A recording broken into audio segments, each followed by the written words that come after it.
Tariff ইস্যুতে ভারত ও আমেরিকার মধ্যে পরিস্থিতি কোন দিকে গিয়েছে তা আর বলার অপেক্ষা রাখে না। আমেরিকার চাপানো 50% ট্যারিফ এবং তার জেরে যা পরিস্থিতি তাতেও ভারত দমেনি, বরং এই পরিস্থিতিতে বিশ্বের অন্যান্য তাবড় দেশের সঙ্গে সম্পর্ক আরও মজবুত করার পথে এগিয়েছেন প্রধানমন্ত্রী নরেন্দ্র মোদী, যার মধ্যে উল্লেখযোগ্য অবশ্যই চীন। আর এবার মুডিজের প্রধান অর্থনীতিবিদ মার্ক জ্যান্ডি যা বলেছেন তা শুনলে ট্রাম্পের পিলে চমকে যাবে বলেই মনে করছেন বিশেষজ্ঞদের একটা বড় অংশ।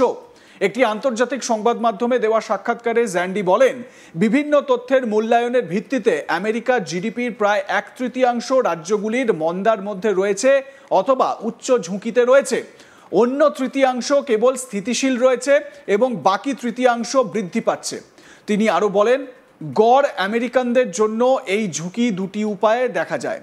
এর অর্থ দোকানে উচ্চ মূল্য এবং এর অর্থ খাদ্য পণ্য এবং পরিবহনের সঙ্গে যুক্ত শিল্পগুলিতে চাকরির ব্যাঘাত। দাম ইতিমধ্যেই বাড়ছে, তথ্যেও তা দেখা যাচ্ছে, কিন্তু তা এমন এক পর্যায়ে বৃদ্ধি পাবে যে মানুষের পক্ষে সেটি উপেক্ষা করা অসম্ভব হবে। প্রতিদিন যে জিনিসপত্র কেনা হবে তাতে তা স্পষ্টভাবে দেখা যাবে। জ্যান্ডি আরও ভবিষ্যৎবাণী করেছেন যে বার্ষিক মুদ্রাস্ফীতির হার বর্তমানে 2.7%, যা আগামী বছরের এই সময়ের মধ্যে 3% উপরে এবং প্রায় 4% কাছাকাছি বৃদ্ধি পাবে। তাহলে বুঝলেন তো কি অবস্থায় রয়েছে আমেরিকার পরিস্থিতি। আর এখান থেকেই অনেকে প্রশ্ন তুলছেন, ভারতকে প্যাঁচে ফেলতে গিয়ে কি আদতে আমেরিকাকেই মন্দার মুখে ফেলে দেউলিয়া করতে চলেছেন ডোনাল্ড ট্রাম্প। যদিও ট্রাম্প অবশ্য এরপরেও ড্যামেজ কন্ট্রোলের চেষ্টা করে যাচ্ছেন। গুগল, অ্যামাজন, অ্যাপেল, মেটা সহ বিভিন্ন সংস্থার কর্তাদের সঙ্গে বৈঠক করেছেন তিনি।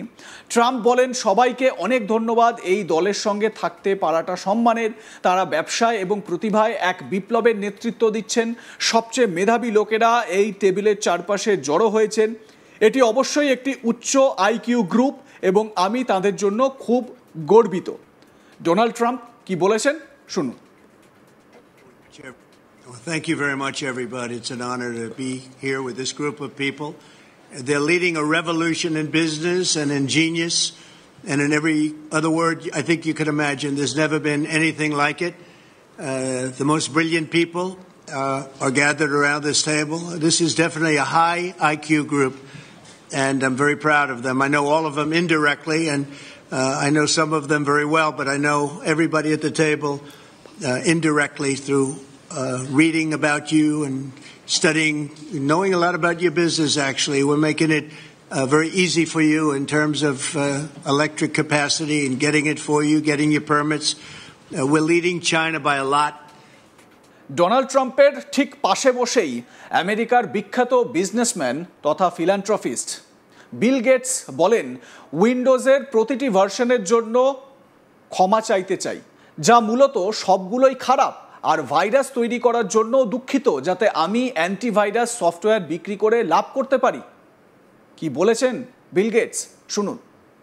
Well, I just wanted to apologize for every single version of Windows that sucked, which is basically all of them. Also, sorry for creating viruses just so I could profit from selling you the antivirus software. And on that note, sorry for spreading real viruses by profiting from vaccines and shit. Also, sorry for sterilizing so many of you.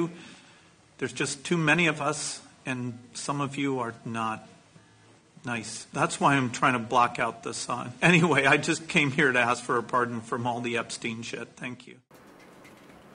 তবে এই সমস্ত সংস্থার কর্ণধারদের নিয়ে বৈঠক করেও কি শেষ রক্ষা করতে পারবেন ট্রাম্প? মনে রাখতে হবে, রাশিয়ার সঙ্গে ভারতের ভালো সম্পর্ক তো ছিলই, সম্প্রতি চীনের সঙ্গেও সম্পর্ক উন্নত হয়েছে ট্রাম্পের। সদ্য সমাপ্ত এসিও সামিটে নরেন্দ্র মোদী, ভ্লাদিমির পুতিন ও শি জিনপিংকে একসঙ্গে দেখাও গিয়েছে। তাছাড়াও সম্প্রতি চীনের অ্যাম্বাসেডর জু ফায়াং বলেছেন, আমরা সকল ভারতীয় পণ্যকে চীনা বাজারে প্রবেশের জন্য স্বাগত জানাই। চীন চাইবে আরও ভারতীয় উদ্যোগ চীনে বিনিয়োগ করুক। আশা করা হচ্ছে যে ভারতে চীনা উদ্যোগগুলির জন্য একটি ন্যায্য বৈষম্যহীন ব্যবসায়িক পরিবেশ প্রদান করতে পারবে, যাতে শিল্পের সাধারণ লালন পালনকে উৎসাহিত করা যায় এবং দুই দেশের জনগণ উপকৃত হয়। জু ফায়াং কি বলেছিলেন শোনাবো তার বক্তব্য। We welcome all Indian commodity to enter the Chinese market. India has a competitive edge in IT, software, and biomedicine, while China is seeing rapid expansion in the fields of electronic manufacturing, infrastructure construction, and new energy. If connected, the two major markets will produce an effect of 1 + 1 bigger than 2. The Chinese side welcomes more Indian enterprises to invest in China.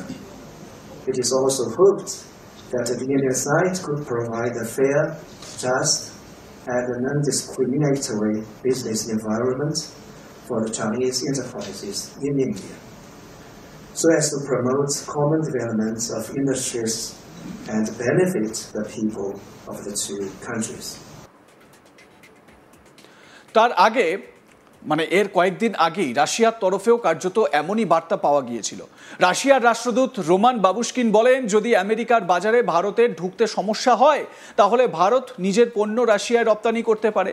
রাশিয়ার থেকে crude oil কেনার জন্য ভারতের উপরে America যে চাপ সৃষ্টি করছে তা অযৌক্তিক ও একপাক্ষিক।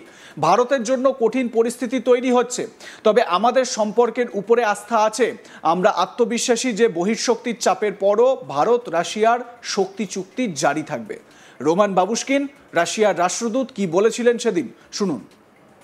If the Indian goods are facing difficulties entering the US market, the Russian market is, would welcome Indian imports to the most extent possible. So don't worry about that. So as far as energy is concerned, indeed, so we see that actually that would be quite detrimental to the global economic stability and energy security. As we discussed before, Russia is the largest producer of oil. India is the largest consumer. Any kind of unilateral actions lead to disruptions in supply chains, needs to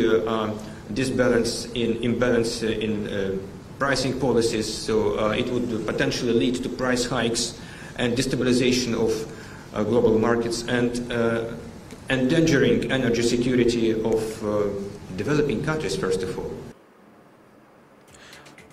আমেরিকার এই একপাক্ষিক যে খ্যাপামি বলা ভালো, Donald ট্রাম্পের যেই খ্যাপামি, এর বিরুদ্ধে ভারতের সমর্থনে সর্বশেষ যে বক্তব্যটি রেখেছেন সাম্প্রতিক সময়ে তিনি হচ্ছেন রাশিয়ার প্রেসিডেন্ট ভ্লাদিমির পুতিন। তিনি বলছেন, ভারতের মতন দেশ যেখানে এত মানুষের বসবাস, ভারত এবং চীন স্ট্রংগেস্ট ইকোনমির মধ্যে দুজন এরা রয়েছে, তাদেরকে এই রকমভাবে কথা বলা সেটা আমেরিকা করতে পারে না, সাবধান করে দিয়েছেন পুতিন। লাইক কমেন্ট শেয়ার করতে ভুলবেন না। দেখতে থাকুন আজ তাক বাংলা। সাবস্ক্রাইব করুন আমাদের ইউটিউব চ্যানেলটি, বেল আইকন প্রেস করুন নোটিফিকেশন পেতে।